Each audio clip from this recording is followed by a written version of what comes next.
Episode की starting के अंदर हम देखते हैं कि तेंगी की दादी तेंगी को बोलती है कि तुम्हें फेफे और मोरन की शादी की तैयारी करनी है।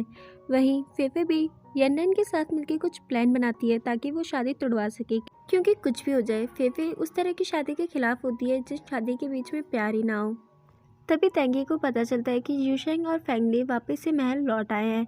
वो उससे पूछता है कि तुम्हें पता चला कि ये सब कुछ कौन करवा रहा है और कैसे करवा रहा है। तो यूशेंग बताता है कि उनकी बॉडी के अंदर एक पॉइजन है, जो पॉइजन ये लोग इन फूलों से बनाते हैं। वैसे तो इस दवाई की स्मेल काफ़ी ज़्यादा गंदी होती है, बट इन फूलों की वजह से इस दवाई की स्मेल काफ़ी ज़्यादा कम हो जाती है। और यूशेंग ये भी बताता है कि ये सब कुछ ओरियन लैंड के लोगों का ही किया धरा है। तेंगी को याद आता है कि इसकी दादी भी तो ओरियन लैंड से ही बिलोंग करती है। तेंगी अपनी दादी के पास जाता है और कहता है कि जो पिछले राजा की डेथ हुई थी वो भी ओरियन लैंड की वजह से ही डेथ हुई थी, और अब जो केस सामने आया है वो भी ओरियन लैंड से जुड़ा हुआ है। उसकी दादी उससे बोलती है कि तुम्हारे पास क्या प्रूफ है। तो वो दवाई निकाल के दिखाने वाला ही होता है, तभी सामने से एक छोटा सा बच्चा भगते हुए आता है और इस दवाई को नीचे गिरा देता है। यहाँ हमें पता चलता है कि जो छोटा सा बच्चा है इसने जानबूझ के दवाई गिराई थी। तेंगी की दादी उस बच्चे की साइड ही ले रही होती है, कहती है कि इसने गलती से किया है, बट तेंगी को पता था इस बच्चे ने ये सब कुछ जानबूझ के किया है।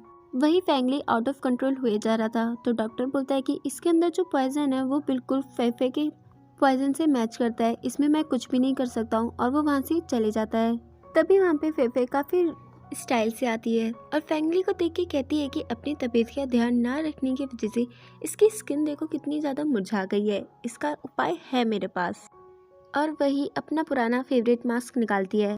तो मोरन उसे सीरियस होने के लिए बोलता है, तो वो बोलती है कि चलो ठीक है, मैं सीरियस हो जाती हूँ। जब फेफे उसे अपनी एनर्जी से सही करने की कोशिश करती है तो फेंगली धीरे धीरे बेहोश होता है, बट फेफे भी अभी पूरी तरीके से रिकवर नहीं होती है, इसलिए वो भी बेहोश हो जाती है। बाद में फेफे मोरन से मिलने जाती है। फेफे देखती है कि मोरन काफ़ी ज़्यादा फिक्र कर रहा है फेफे की। तो फेफे बोलती है कि देखो मेरी बात सुनो, अपन दोनों सिर्फ दोस्त हैं। तो मोरन बोलता है कि हाँ अपन दोनों दोस्त हैं, मगर एक ना एक दिन तो मेरे प्यार में पड़ी जाऊंगी। तो फेफे बोलती है कि ये सब कुछ मेरे लिए नहीं है, मैं पहले बता रही हूँ, मैं तुम्हें पसंद नहीं करती हूँ। तुम काफ़ी ज़्यादा अच्छे इंसान हो, तुम मुझे जितना अच्छे से ट्रीट करते हो तुम मेरे आगे उतना ही बुरा बनते जा रहे हो। ये सुन के मोरन का दिल टूट जाता है। फेफे जाने से पहले उससे बोलती है कि तुम काफ़ी ज़्यादा अच्छे इंसान हो। उसके जाने के बाद मोरन बोलता है कि मैं अच्छा इंसान हूँ, मुझे पता है, मगर अच्छे होने का क्या फ़ायदा जब तुम मेरी हो ही नहीं सकती। तेंगी की याद आती सोच ही रही होती है कि ये सब कुछ ओरियन लैंड की वजह से ही हो रहा है। तो वो एक छोटा सा बच्चा भी वहाँ पे खड़ा होता है। वो बोलता है क्या तुम भूल गई, तुम भी ओरियन लैंड से ही बिलोंग करती हो, फिर तुमने यहाँ पे शादी क्यों करी।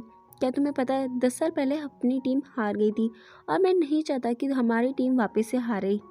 और मजे की बात तो ये है कि इस बच्चे की आवाज़ काफ़ी ज़्यादा भारी है, बिल्कुल आदमियों की तरह, तो इसलिए हम इसे बेबी बॉस बोलेंगे। बाद में हम देखते हैं यंडन और फेफे ने काफ़ी ज़्यादा ड्रिंक कर ली होती है और काफ़ी ऊटपटांग सी हरकतें कर रही होती हैं। फेफे यंडन से पूछती है कि तुम मोरन को क्यों पसंद करती हो। तो यंडन बताती है क्योंकि वो काफ़ी ज़्यादा हॉट है इसलिए, और उससे पूछती है कि तुम बताओ तुम तेंगी को क्यों पसंद करती हो। तो फेफे भी सेम रिप्लाई देती है। फिर वो पूछती है कि तुम्हें जिया चेंग इतना ज़्यादा पसंद क्यों है। जिया चेंग, अरे हाँ वही 20th सेंचुरी का तेंगी। तो फेफे जिया चेंग के तारीफों के पुल बांधना चालू कर देती है, मगर पीछे से ही तेंगी सारी बातें सुन रहा होता है। बाद में फेफे अजीब सी शक्ल बना के बताती है कि तेंगी ऐसा दिखता है। बाद में ये दोनों टुल होके चल रही होती हैं। तभी इन दोनों का पैर फिसलता है और ये दोनों गिरने ही वाली होती है, बट तभी तेंगी और मोरन आके इन्हें बचा लेता है। मगर इन दोनों के पार्टनर ही इंटरचेंज हो जाते हैं, यानी तेंगी की गोद में यंडन होती है और मोरन की गोद में फेफे। जब दोनों इस चीज़ को रियलाइज़ करते हैं तो दोनों जल्दी से अपने पार्टनर को चेंज करते हैं। और नशे की हालत में फेफे चिल्ला चिल्ला के बता देती है कि यंडन ही वो लड़की थी जो मोरन को चुप चुप के देखा करती थी नहाते हुए। ये सुन के मोरन की आंखें फटी की फटी रह जाती है। बाद में तेंगी मोरन को काफ़ी ज़्यादा टीस करता है कह करके कि क्या बात है अंकल, आपको तो लड़कियां छुप छुप के देखती है नहाते हुए और आपको पता भी नहीं। तो मोरन बोलता है कि मुझे कैसे पता होगा कि कौन मुझे देख रहा है और कौन नहीं। इन दोनों की बातें वहीं कड़ी चुड़ैल आंटी भी सुन रही होती है। लिटरली मुझे इस ड्रामे के अंदर बिलियन और तेंगी की दादी का कैरेक्टर बिल्कुल भी पसंद नहीं है। तेंगी नकाब पहन के उसी होटल में वापस से जाता है जिस होटल से फेफे पहले भाग चुकी है। फेफे नींद के अंदर जिया चेंग का गाना गा रही होती है, तो तेंगी उसके पास आता है सुनने के लिए ये किसका गाना गा रही है, और उससे पूछता है तुम ये किसका गाना गा रही हो। तो वो बोलती है मैं स्मार्ट जिया चेंग का गाना गा रही हूँ। तभी तेंगी उसे किस कर लेता है और कहता है अगर तुम्हारे मुंह से मैंने दोबारा किसी लड़के का नाम सुना तो मैं तुम्हें इसी तरह पनिश करूँगा। पर फेफे फिर से जिया चैंग का नाम लेती है तो तेंगी वापस से उसे किस कर लेता है। तभी वहाँ पे जनरल चू भी आ जाती है और वो उन दोनों को इस हालत में देख लेती है। साथ में तेंगी की दादी उन चारों को बुलाती है और काफ़ी ज़्यादा डांटती है क्योंकि उनके वहाँ पे लड़कियों का पीना अलाउ नहीं है और फेफे और येनरेन रात को पी के घूम रही थी इधर से उधर। और हर बार की तरह इस बार भी फेफे की ही डांट पड़ रही होती है सबसे ज़्यादा। तो मोरन बोलता है कि फैमिली सही हो गया है, इसलिए हम लोग बस सेलिब्रेट कर रहे थे।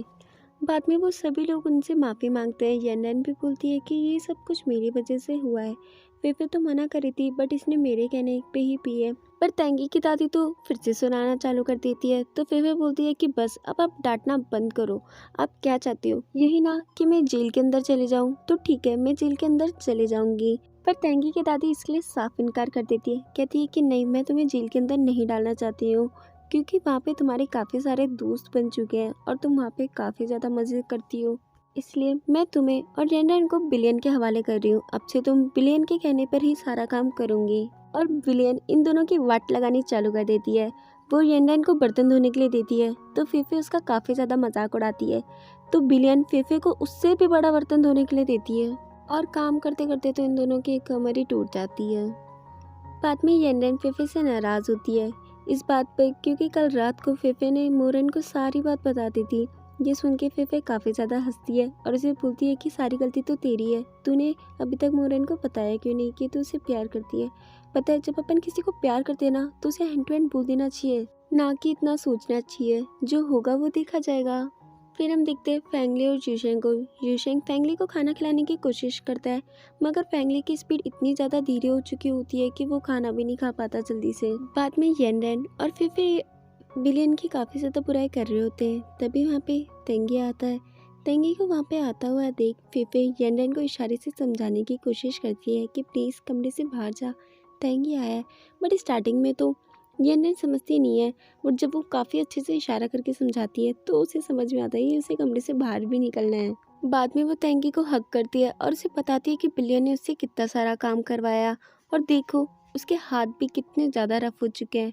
तो वो उसे लगता है कि तेंगी उसे काफ़ी ज़्यादा प्यार करेगा मगर बदले में तेंगी रिप्लाई देता है कि ठीक है, मैं तुम्हारे लिए काफ़ी सारे औजार भेज दूंगा जिनसे तुम्हें काम करने में आसानी होगी। ये सुन के फेफे उससे नाराज़ हो जाती है। बट तभी तेंगी को याद आता है कि तेंग तेंग उसे बोलता था कि लड़कियों को प्रेजेंट्स काफ़ी ज़्यादा पसंद है, अगर उन्हें कोई भी गिफ्ट दे तो वो काफ़ी ज़्यादा खुश हो जाती है। मगर भाई वो गिफ्ट अलग होते हैं। वहीं बिलियन उन दोनों को सुना रही होती है तो फेफे बोलती है कि ज़्यादा बने मत अपने आप में, पता है मेरे हाथ में देख ये लकड़ी है, एक मारूंगी ना अक्कल आ जाएगी ठिकाने। तभी बिलियन अपनी सारी साथियों को बुला लेती है जिसे देख के फेफे पे डर जाती है और बिलियन की टीम में शामिल होकर येनरेन पे चिल्लाना चालू कर देती है। मगर बिलियन की तो दुश्मनी फीफे से ही है। बिलियन फीफे को एक चाटा मारने वाली होती है मगर फीफे उसे हाई फाई दे देती है। वो दोबारा से चाटा मारने वाली होती है बट उससे पहले ही फीफे उसके चाटा लगा देती है और उन सब में महाभारत छिड़ जाती है। उस महाभारत के दौरान ही फीफे बिलियन की खींच के लात मारती है जिसके बाद बिलियन का चेहरा देखने लायक होता है और बाद में दोनों उसकी क्लास भी लेती है। फीफे उसके साथ साथ तेंगी की दादी को भी सुनाना चालू कर देती है और तभी पीछे से तेंगी की दादी आती है, फीफे के शोल्डर पे अपना हाथ रखती है। फीफे को लगता है कि ये उन्हीं लड़कियों में से कोई और है, इसलिए वो उन्हें भी उठा के पटक देती है। जब फीफे ये चीज़ रियलाइज़ करती है तो उसके बाद वो अपने आप को अपने ससुराल यानी जेल में पाती है। मोरन तेंगी की दादी के पास आता है और उनसे बोलता है कि मैंने सुना आपकी तबीयत खराब है। तो वो बोलती है कि मेरी तबीयत खराब है, तुम्हारे उस प्यारे से प्यार ने मुझे पकड़ के पीटा है और तुम तो अभी भी उसी की साइड लोगे। तो मोरन बोलता है कि मुझे काफ़ी ज़्यादा पछतावा हो रहा है कि मैंने फेफे को अपने लिए चूज़ किया है क्योंकि पहले मैं सोचता था कि वो और लड़कियों से अलग है मगर वो और लड़कियों से थोड़ी अलग नहीं, काफ़ी ज़्यादा अलग है। तेंगी की दादी बोलती है कि अब पछता कर करूँगे क्या, तुम्हारे और फेफे की शादी के डंके तो पूरे राज्य में बज चुके हैं। मोरन बोलता है कि उसका इलाज भी है मेरे पास, आप बोलो सब लोगों को कि शादी की डेट एक्सटेंड हो गई है और उसके बाद जब धीरे धीरे सभी लोग भूल जाएंगे तो मैं फेफे के साथ शादी कैंसिल कर दूंगा। मगर हकीकत तो हम सबको पता है कि ये ऐसा क्यों कर रहा है।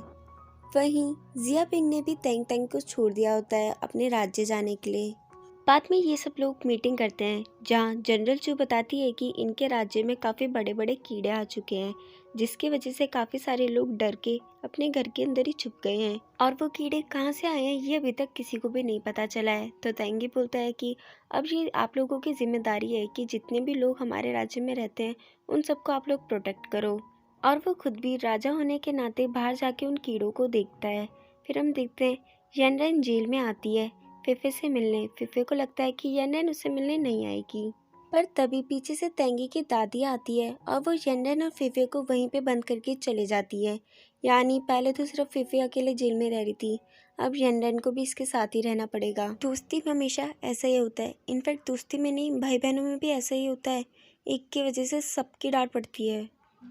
एंड फाइनली तेंग तेंग अपने राज्य पहुंच जाता है। जब ये बात तेंगी को पता चलती है तो तेंगी भी काफ़ी ज़्यादा खुश होता है।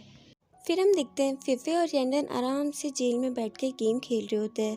तभी फिफे को पता चलता है एक सिपाही के थ्रू कि उनके राज्य में काफ़ी बड़े बड़े जानवर आ चुके हैं। तो उन दोनों को ही समझ में नहीं आ रहा होता है कि ये कैसे जानवरों की बात कर रहे हैं। तो एक सिपाही उस जानवर की ड्राइंग बना के दिखाता है, उससे भी इन दोनों को समझ नहीं आता। तभी वहाँ पे एक वही जानवर आ जाता है जिससे फिफे खेलने लगती है और कहती है कि ये कितना क्यूट है। तेंगी तेंग तेंग से बोलता है कि ये लोग ऑब्वियस कैटेगरी के लोगों के साथ ऐसा क्यों कर रहे हैं। तो तेंग तेंग बोलता है क्योंकि वो अपन लोगों को डिस्ट्रैक्ट करना चाहते हैं ताकि वो अपने मकसद को अंजाम दे सके। तेंगी तेंग तेंग को थैंक यू बोलता है उसकी इतनी बड़ी कुर्बानी के लिए। तो तेंग तेंग बोलते हैं क्या भाई थैंक यू बोल रही हूँ, मैं भी तो मीन राशि का राजा हूँ। बाद में ये सभी लोग इस बारे में डिस्कस कर रहे होते हैं कि इन इंसेक्ट से कैसे बचे। तो तेंगी बोलता है कि देखो मुझे तुम लोगों से कोई मतलब नहीं है, मैं चाहता हूँ कि मेरी प्रजा खुश रहे। तो पहले उन लोगों को शांत कराओ, उन लोगों को सेफ फील करवाओ, उसके बाद में देखो कि इस प्रॉब्लम से कैसे निपटना है। वहीं तेंगी की दादी काफ़ी ज़्यादा डरी होती है इन इंसेक्ट्स को लेकर के ना। वो तेंगी से पूछती है कि तुमने इन लोगों को बोलकर कुछ प्लान व्लान निकाला क्या, इन इंसेक्ट से कैसे बचे। तो मोरन बोलता है कि मेरे पास एक प्लान है और आप जानते हो कि वो इंसान कौन है जो हमें इन इंसेक्ट से बचा सकता है। तेंगी की दादी उनसे पूछती है कि कौन है। तो तेंगी बोलता है कि वो है फिफे। तभी वहाँ पे चुड़ैल आंटी यानी बिलियन आ जाती है और बताती है कि अपने महल के अंदर भी अब वो इतने बड़े बड़े कीड़े आने लग गए हैं। उन कीड़ों को देखकर तेंगी की दादी काफ़ी ज़्यादा डर जाती है। यहाँ हमें पता चलता है कि तेंगी की दादी की इन कीड़ों से काफ़ी ज़्यादा फटती है। बाद में हम देखते हैं कि तेंगी भी जेल के अंदर जाता है और उन दोनों को छुड़वा लेता है। जब फिफे को पता चलता है कि ये सब कुछ उसकी दादी के कहने पे हुआ है तो वो काफ़ी ज़्यादा खुश होती है। तेंग तेंग को चेक करने एक डॉक्टर आया होता है। तेंग तेंग तेंगी को बोलता है कि अब तो मैं सही हूँ, आप बार बार इस डॉक्टर को क्यों ले आते हो, मुझे समझ नहीं आता। तो फिफे बोलती है कि तुम्हारा भाई ये सब कुछ तुम्हारे अच्छे के लिए कर रहा है। तो तेंग तेंग बोलता है कि जब से मैं आया हूँ तब से तुम मुझसे मिलने आई भी नहीं हो एक बार, क्या तुम मुझे पसंद नहीं करती। ये कह के वो छोटा सा मुंह बना लेता है, ये देख के तो अच्छे अच्छे पिघल जाए फेफे क्या चीज़ है। तो फेफे उसे हक करने के लिए बुलाती है, मगर तभी तेंगी आके उसे हक कर लेता है। ये सब कुछ तेंगी जेलिसी की वजह से कर रहा है, मतलब भाई से भी इनसिक्योर फील करना है अब। बाद में फेफे उन कीड़ों को फ्राई करके एक डिश बनाती है और खाने पे यनरन और जनरल चू को भी बुलाती है। अब ये फ्यूचर से आई हुई है तो हो सकता है कि वहाँ पे ये ऐसा कुछ खाते हो। तो जनरल चू बोलती है कि क्या तुम सच में ये खाने वाली हो। तो फिर वो बोलती है कि अब ये मत कहना कि तुम डर रही हो। जनरल चू बोलती है कि क्या बोल रही तुम, मैं डर रही हूँ, अभी रुको मैं तुम्हें इसे खा के दिखाती हूँ। बाद में महल के अंदर रहने वाले सभी लोगों को वो डिश टेस्ट करवाई जाती है। तो तेंगी तो उस डिश को खा लेता है मगर और लोग नहीं खाते हैं, पर जनरल चू और यंडन भी उसे बड़े मज़े से खा रहे होते हैं। बाद में फिफे उस डिश को सभी गांव के लोगों को भी खिलाती है। फिर हम देखते हैं जो गांव के सभी लोग हैं वो भी उन कीड़ों को पकड़ पकड़ के ले जा रहे होते हैं, यानी इन्हें भी वो डिश पसंद आई। फिर हम देखते हैं बेबी बॉस तेंगी की दादी पे चिल्ला रहा होता है और कहता है कि लगता है इस महल के ऐशो आराम ने तुम्हें बिगाड़ दिया, तुम भूल गई कि तुम क्या काम करने यहाँ आई थी। तो तेंगी की दादी बोलती है तुम मुझे ना समझाओ कि मुझे क्या करना है तो ही बेहतर है। तो बेबी बॉस बोलता है तुम्हें पता है अगर ऑब्वियस लैंड और ज़ोडिक लैंड दोनों एक हो गए तो अपना क्या होगा, अपन लोगों के लिए जीतना काफ़ी ज़्यादा मुश्किल होता जाएगा। इसके लिए मेरे पास एक काफ़ी अच्छा प्लान है।